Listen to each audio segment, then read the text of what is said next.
breaking news coming out of Disney Parks, a partnership, an unlikely partnership just announced from Josh Giamaro. We're going to break it down up next.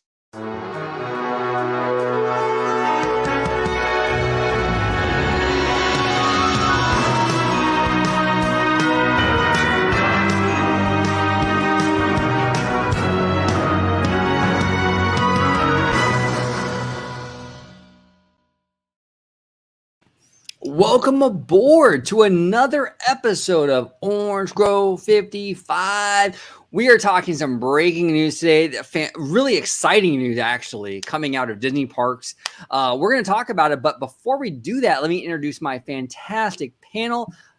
First up is Mr. Family Man 23, host of Citrus Corner. Mr. Family Man, if you can let everybody at home know where they can find you on social media.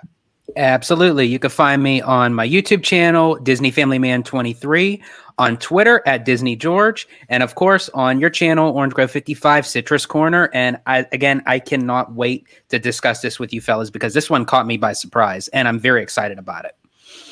Yeah, absolutely. Yeah, it's a huge announcement, and like you said, George, very, very surprising indeed. Down below, producer Dre Vashkai, host of Freshly Squeezed here on OG55. Dre, if you can let everybody at home know where they can find you on social media, sir. Best place to find me is at Vashkai. It's right down there, just like it's spelled right there. And the best place to see me is on the channel you're watching right now, at Orange Grove 55 at Freshly Squeezed, your source for juicy news and info, squeezed fresh or right from the Grove. But really, nothing compares with a freshly squeezed. I do love that drop, and I was as surprised as you were, fellas. I mean, I really didn't expect this. I mean, George has been singing the praises of Carl's Jr. for quite some time, and well, maybe that does get into our topic right here, doesn't it? It absolutely does. I'm going to go ahead and bring up your screen, Dre. I'll give you the honors to read the press release from Mr. Josh Giamaro, and we'll dive right in. Right. He just put this out on Twitter. So, statement from Josh Giamaro, Chairman, Disney Parks Experiences and Products. And it reads as follows. We are thrilled to announce a historic partnership between Disney Parks Experiences and Products and two of the leading powerhouses in the food and beverage industry, Carl's Jr. and Hardee's Restaurant LLCs. These famous and award-winning brands will provide their incredible talents to our beloved Disney Parks and Resorts experiences. In addition to providing the tremendous contributions in the way of both culinary and artistry, we are proud to announce that CKE Restaurants, the parent company of both Carl's Jr. and Hardee's Restaurants, will assume the role of our exclusive supplier for all our meat, poultry, fish, dairy, and starch products found across all of our domestic parks and resorts. We're confident that our guests will appreciate the benefits of this new partnership in the coming weeks, and we look forward to expanding our partnerships across a variety of brands who offer our guests both choice and wonderful experiences that is consistent with the magic that we here at Disney provide each and every day. So, like I said, fellas, I mean, I was really surprised about this. I mean, I had heard that the Disney company was expanding their brand partnership program. I guess a survey had just recently come out about maybe Ford being joined in to provide partnerships for various experiences at the parks in the Magic Kingdom. I had heard about other relationships that we really haven't seen since the 80s and 90s. So I thought this was quite fascinating. And guys, I'm dying to hear what you have to say about this. I mean, George, I think you're the man of the hour. George. What do you have to say about all this? I'm like ecstatic. Like when you sent this to me, like from Twitter, like it was like breaking news. I was like, finally, my two passions, Disney and Carl's Jr., merging into one. Like I haven't gotten this excited since Disney decided to buy up Marvel. It was like, it's just like one of those things, like it's where it's like you have Pixar, Lucasfilm, Marvel, and now a collaboration with Carl's Jr. for me is because I'm sorry. I mean, call me crazy, call me like in the minority of it, but Carl's Jr. for me is like my top range for like the best burger every time I come out to California to go to Disneyland. It's like Disneyland Carl's Jr. Like every time before I go to the park, I have myself a Carl's Jr. burger. And after a long day at the parks, riding the rides, doing my thing, before I head back to my hotel, I have to get myself another Carl's Jr. burger. Yeah, no, Carl's is great. I absolutely love Carl's. And you're right. These are two These are two premium brands coming together as one. This is, you have Disney, like you said, George, top tier, top shelf Disney, top shelf theme park brand, right? Pioneer, innovator. Then you have Hardee's, Carl's Jr., which is top shelf fast food. It's a match made in heaven. And no one really thought, no one really considered these two brands together. And yet it fits well perfectly because, as I said, every time I come out to Disneyland, I have to have a Carl's Jr. So, I mean, and I have mentioned it to cast members before. It's like before I step foot into the park, I get myself a Carl's Jr. burger. So, I mean, maybe there's more people out there just like me that like kind of tie that into every time that they make a trip to Disneyland, they stop at a Carl's Jr. Yeah, no, I mean, they're two premium brands, and they sell a quality product. And Josh D'Amaro, I mean, look, I've been critical of him in the past, but he hit the nail on the head with this. I mean, he hit the nail on the head with this. He thought outside the box, and he innovated, and he's bringing us quality stuff. Dre, what do you think about this? Like, is this something that you would have considered before, or is this something that kind of came out of nowhere, and you're like, where are you kind of at it with it? I wouldn't have. But, you know, we have seen these kind of partnerships in the past.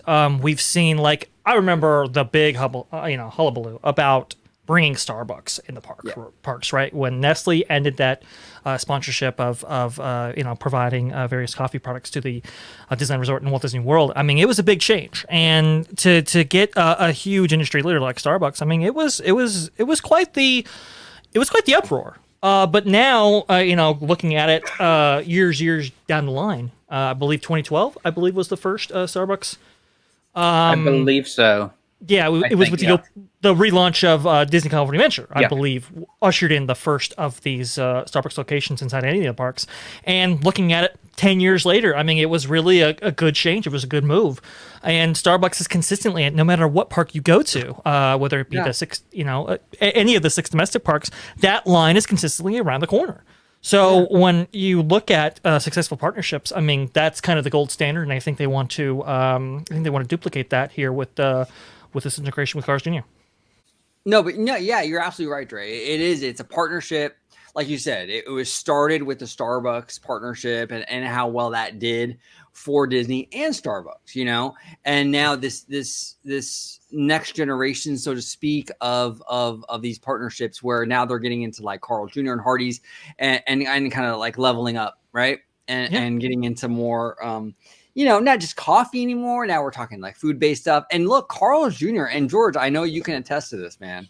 Carl's Jr. has great food. So I mean, with this merge with Carl's Jr. and Disney, I mean, the prices are, I don't want to use the word cheap, but they're doable for anyone who, wants to come out to the parks, especially like with the ticket sales and everything. Like, things are just going up, and you could always kind of rely on Carl's Jr. to kind of give you that extra space in kind of saving in your wallet, because it's top quality food, but with decent pricing. And you don't really see that, in too many times. Like, I can get a whole meal for between $7 to $10. I mean, it's how can you disagree with that? No, I mean, I'm glad you brought it up, George, because it's kind of crazy to think about. But I mean, these prices are going up, and I think when Chapek's talking about yield and he's talking about getting the most out of these products, I think Carl's Jr. does deliver. And I think, there will be obviously a Disney market, but I don't think it'll be that extreme. And I think this is going to provide incredible value. Like Josh Merrill said, I think it's going to provide choice that guests are really, looking to get. And I think it's going to work out. And especially since, I mean, this is going to be, based in California, obviously, because this is where it's close to home to Disneyland. But I do really hope in the long run they kind of expand this to possibly even maybe move it into Walt Disney World, maybe somewhere in Disney Springs. Like, that would be awesome, because with Guy Fieri's Chicken Guy, that became very popular. So, I mean, to add a Carl's Jr. into Disney Springs, I think would be I think good move on Disney's part. No, I think you're right.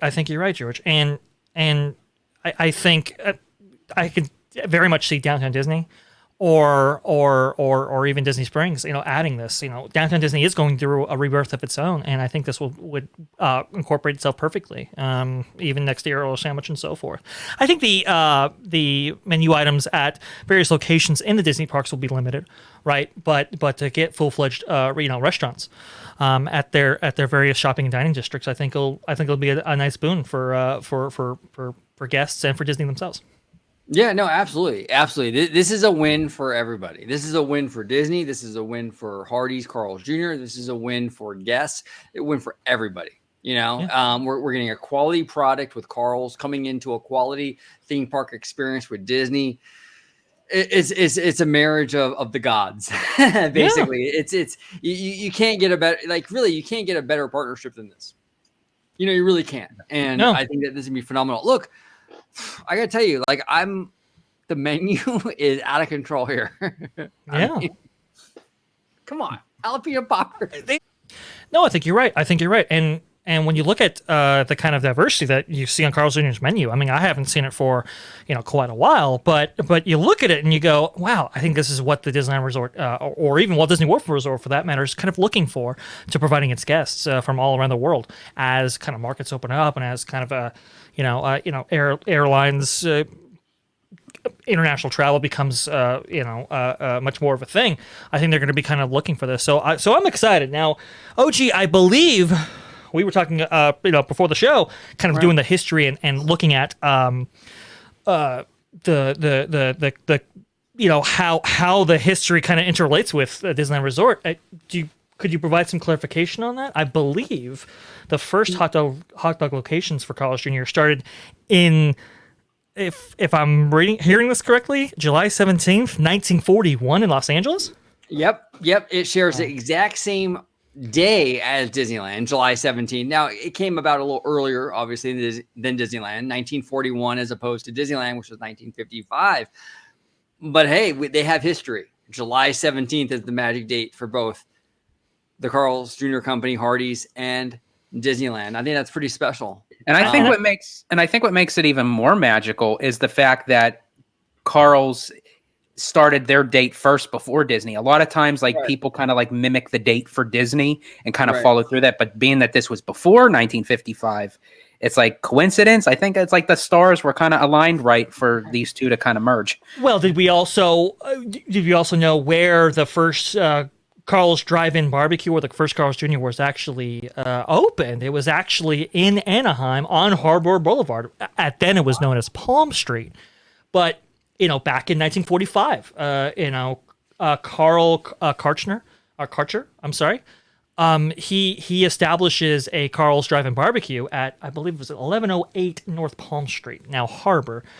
And eventually that was successful enough that he thought, hey, let's branch out. Let's do a Carl's Jr. That's where the Carl's Jr. tagline comes from. And they serve, hamburgers and all of those kind of things right next door. And that flagship location is still there. It's on Harbor Boulevard, just a couple miles north of where Disneyland is right now. That's where they started. So they predate Disneyland in Anaheim. It's kind of a fascinating story, and it's I think it's really, really, really, really interesting how these two companies got together in this way. It is. No, it absolutely is. It's look, Walt Disney started this kind of, I guess you can say, tradition of sort of, taking these very American companies, whether it be Coca-Cola, whether it be GE, right? And sort of Pepsi, whatever it is, and utilizing them in the Disney, just the Disney branding, right? We saw this a lot. I think it was Pepsi Cola who sponsored It's a Small World in the New York World's Fair in the 1960s. We still see Coca-Cola being, all over the Disney parks. GE, that was a big thing early on in Walt's day with the sponsorships. I think initially GE sponsored the People Mover, if I'm not mistaken, at Disneyland.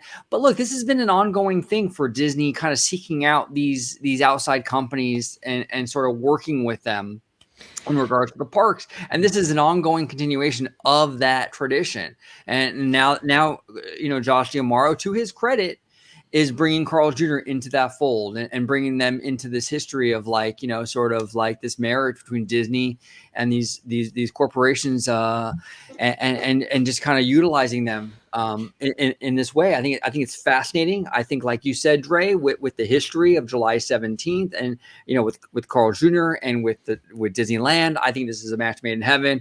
And they're both two very quality companies that offer a premium product, and I couldn't be happier. George, now you're not in California. You're back east.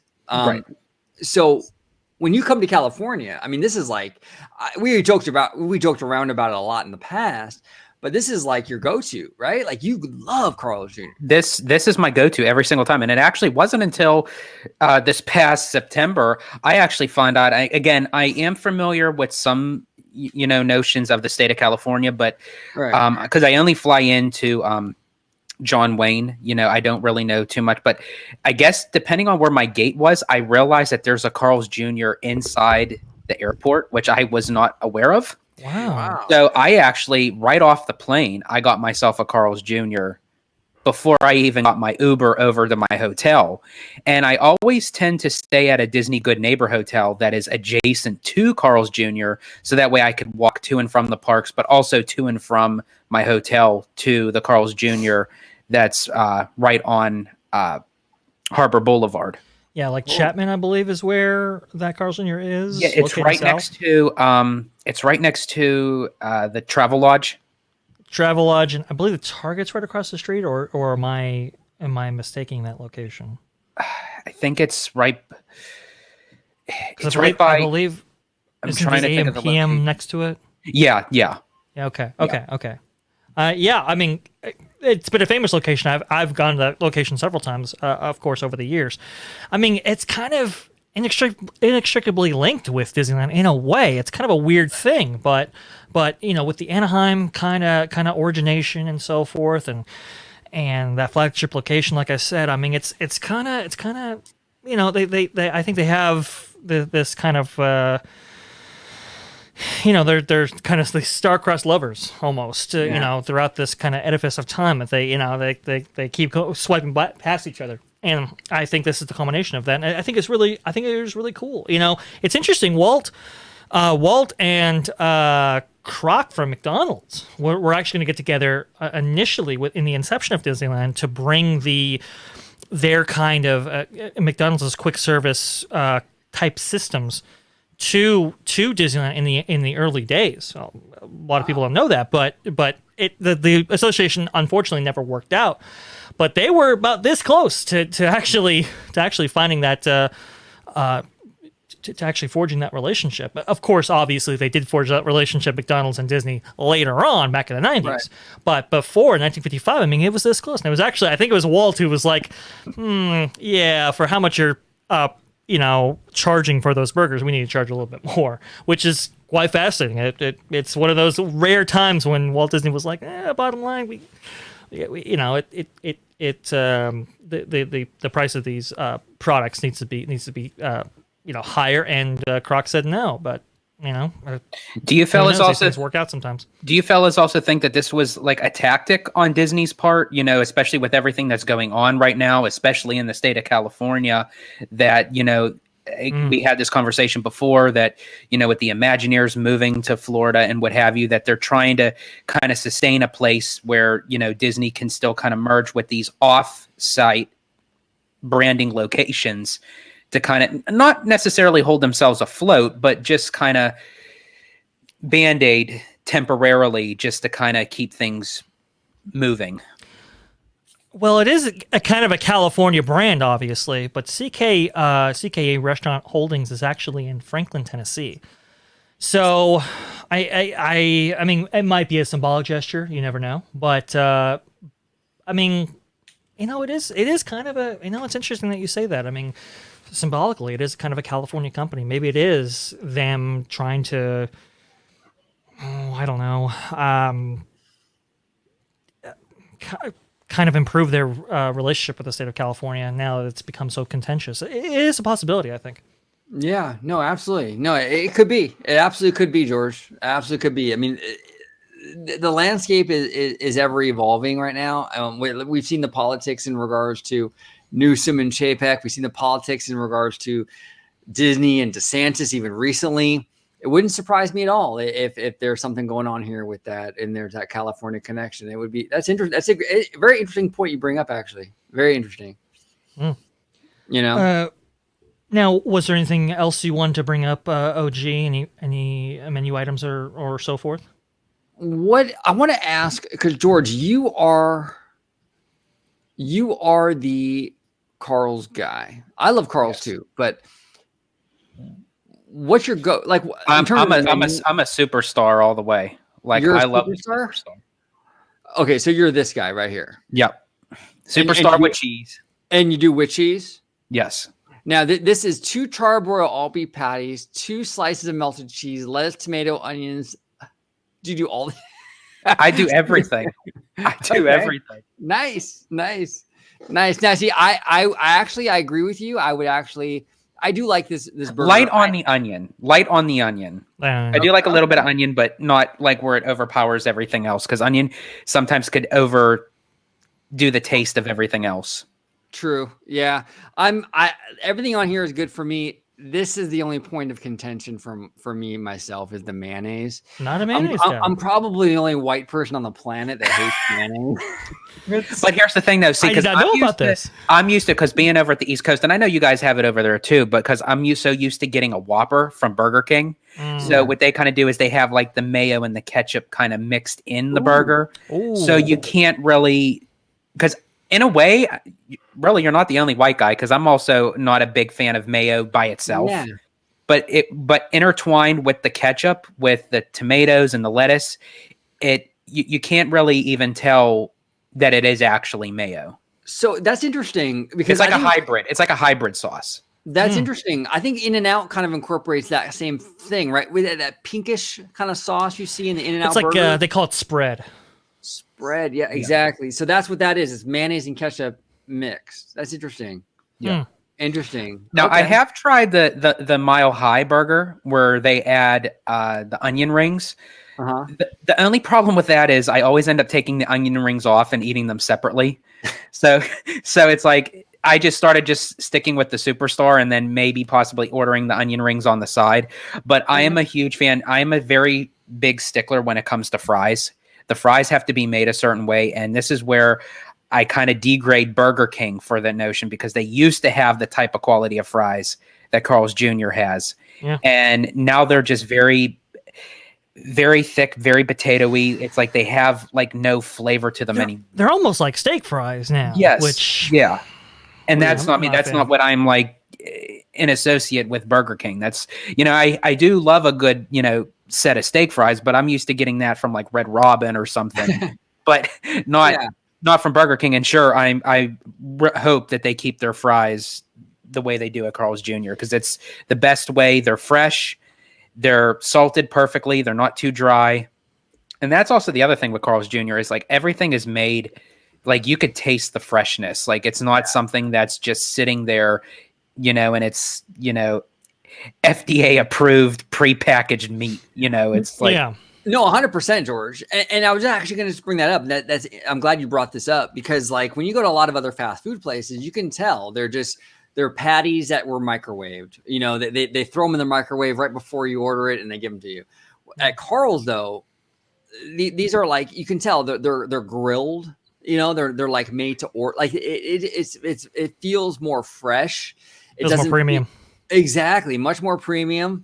It's just a better product. You like if you go to McDonald's, you get a hamburger at McDonald's. You don't see like on the picture here. You see the grill marks. You don't see that at McDonald's. There are no grill marks because they don't have grills. They don't have grills at McDonald's. I worked there for 2 years. I can tell you right now, they don't have grills. They have they have burners. They have kind of flat grills, but they don't have they don't have the facilities to do char marks or anything like that. So yeah, it's just a lesser quality product. I agree.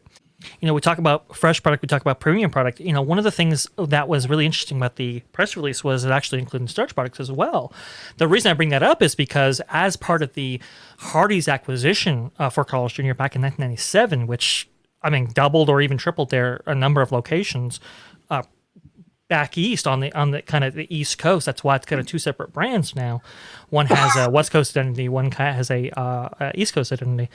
They acquired Hardee's Southern style biscuits and expand them throughout the line. They there's some overlap there, and I wonder if breakfast items might be a thing. Coming from Carl's Jr. that includes these biscuits and some of their other breakfast items to the Disneyland Resort. I think it's a really fascinating conversation and might provide a necessary breakfast program. Or even the other way around, because now that they're kind of having like a merge, sort of like how they did with McDonald's, of how they licensed the toys at McDonald's, it makes me wonder like if they could even have like off-brand but on-brand type of Disney-inspired things on Carl's menu. Like even if you were to go to a Carl's Jr. and in California and they were to have maybe like a Mickey shaped bun or, like or something, or titled something like something, Space Mountain Rings, anything. Yeah. Like, I'm not saying that they're going to do that, but it just like having like a merger where Carl's Jr. can utilize Disney and Disney can utilize Carl's Jr. Right. No, that would be fascinating. Fascinating. We've seen a lot of stuff, creative uses of food, like in Tokyo Disneyland, and things like that. Like really cool ways they kind of like infuse the Disney brands into the foods. Like they got these little jelly, very Japanese, the green aliens from Toy Story, right, and things like that. But it's a Japanese cuisine, but it's very much like they tie it into that Disney franchise and all that. I can see them doing that, George. Absolutely. Like you said, we don't know for sure. We haven't gotten any confirmation. They didn't really state that in the press release, but I can definitely see them going that route. Maybe burning a Mickey on the bun or something like that. I don't know. You never know. Right. Which we see Universal doing a lot of. And as these food programs get ever more complex and varied, I think this kind of partnership is going to be, like I said, a huge boon to guests and both their operations and foods and beverage.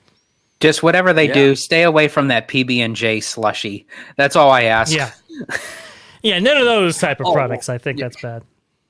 No, and look, I gotta say, like Carl's Jr. They got some great desserts. You know what? Let's bring up the menu. Mm-hmm. Give me just a second. Let me bring up the menu again, because they do have some cool sides and desserts. And now look, fried zucchini. They got the poppers. Fries. Oh yeah, man, crisp cut fries. But they got some great stuff. They got hand scooped ice cream. Right, that's a lot better than the Avengers Campus PB&J shake, I'm sure. That is probably true. Yes, the cookies are quite good. I know that for a fact. Yeah, I mean they got this. They got the right here. The cheesecake's good. I do enjoy their cheesecake. Cheesecake. Look at this strawberry swirl cheesecake with the graham cracker crust. You can't beat that. 320 calories. Not too shabby. And then I'm on vacation. I'm not really counting the calories on that one. So right, exactly. Then we got the semi-sweet chocolate chip cookies here, which Dre mentioned, which tasty. You can vouch for, Dre. These are pretty good. These are actually pretty good. Going to various fast food locations and testing out their cookie quality. So, as you will, from like McDonald's, and I think maybe Burger King offers them, Wendy's offers them, or whatever. I was actually very impressed with Carl's Jr. They're a little bit more on the expensive side, but you actually do taste it. Better than the hockey pucks that they give at McDonald's. Right. That is very true. And they actually have real kind of pies, not deep fried pies. It's. Right. Look, I think the menu offers a nice amount of variety and diversity to really kind of provide for the variety that Disney Parks is looking for from, like I said, these kind of guests from around the world. I think it's going to be really, really good. Yeah, no, it's fascinating. Great stuff. This was a really, really exciting announcement from Josh D'Amaro. Josh D'Amaro, I've been critical of him in the past. He stepped it up. He answered the call, and look, this is a good step in the right direction. Absolutely. So I want to thank you guys. I mean, I know this is short notice with the breaking news and everything, with the Carl's announcement and everything, but I wanted to thank you guys for coming on and breaking it down. This is big. This is look. There's very few things with the Walt Disney Company that were landmark events that change the company. Right? We have a lot of stuff. The first sound cartoon, first animated movie. Disneyland, and now we got the Carl's deal. This is big news today. We had to do a video. We had to, break it down. So I want to thank you guys for coming on last minute like this and breaking this news with me. I really do appreciate it, guys. Of course, absolutely. Yep. Yeah. Always. Absolutely. Yeah. And George, it's almost like it always makes me feel like Disney was actually listening, because I always have like that run-on joke of like Carl's Jr. sponsor us. We're talking about, Disney and everything. So it kind of, yeah, exactly. So it's like, I don't know, maybe someone from the corporate side was listening or paying attention on either side, either with Disney or Carl's Jr. And, you never know. Maybe I'm not the only one that goes balls to the wall. Yeah. Hey, hold on. I got to switch that over. Oh, there you go. Balls to the wall. Now we got to do the thing. There you go. And you know what, George? You bring up a great point. We're very fair here on OG55 in regards to Chapek. And if Chapek's going to watch any channel, if C-Suite is going to watch any channel, it's going to be us. We give them a fair shake. So it's possible that maybe his team was watching this and said, hey, you know what? These guys, they're on something. Carl's, baby. Yep. You never know. You never know. And honestly, I'm also one, as we were talking about sweet desserts and everything before we close this out, I do have my Sweet George. Hey, there you go. With the cupcake. Nice. Because I'm known around here as Sweet George, so I thought it's the perfect way to kind of, add to the theme of the topic. Yeah, here we go. No, that's fantastic. Yes, folks, awesome, we only have high-class stuff on this show. That's right. Yes. And George, I really like the glitter on the cupcake. That was a nice touch, man. Yeah, I know. It just had the glitter and the pink, and it's like just like make it pop. Yes. Yeah, make it pop. Give it a little pizzazz, And you brought it. You brought it. I really like that shirt. Really, really good. Thank you. Really, really good. Popping like those jalapeno peppers over at Carl's Jr., right? Yes. And those are really good too. I have them once, but they were really good. Yeah, no, they're fantastic. I'm a sucker for anything spicy. I love jalapeno. I love spicy food. Nothing can be spicy enough for me. So like I always get that, like the jalapeno poppers on the side. Whatever I get those on the side. I just love them. So good, man. So good. And hey, you know what? Maybe they'll be coming soon to a Disney parks near me. Right? Maybe I can get those now when I go to the park. It'd be great. That would be pretty cool. Some of these menu options look pretty good. I really hope they implement as many of them as possible. Yeah, absolutely. So we're going to close it out. George, if you can let everyone at home know where they can find you on social media. Absolutely. You can find me on my YouTube channel, Disney Family Man 23, which is also my Instagram, at Disney George on Twitter, and of course on Orange Grove 55's channel with Citrus Corner. Mm-hmm. Yes. There you go. Thank you, George. And Mr. Freshly Squeezed, if you can let everyone at home know where they can find you on social media, sir. Best place to find me is at VashGuy here on Twitter, just like it's spelled right there. And if you want to see me, well, it's on the channel you're watching right now, Orange Grove 55 at Freshly Squeezed, your source for juicy news and info squeezed fresh right from the Grove. So that is where you can find me. Let's see. Yeah, we'll go simple today. Perfect. Well, thank you all for watching, and comment down below with what you think of this landmark deal, this game-changing deal in regards to the Walt Disney Company, Disney Parks more specifically, and Carl's Jr. / Hardee's. What do you think about this deal? We would love to hear from you guys. Are you excited about it? Have you been to Carl's Jr.? If you've been to Carl's Jr., comment down below with your favorite menu item. They got a lot of great stuff on there, but just let us know what you guys think. We'd love to hear from you. And as always, have a wonderful, wonderful day.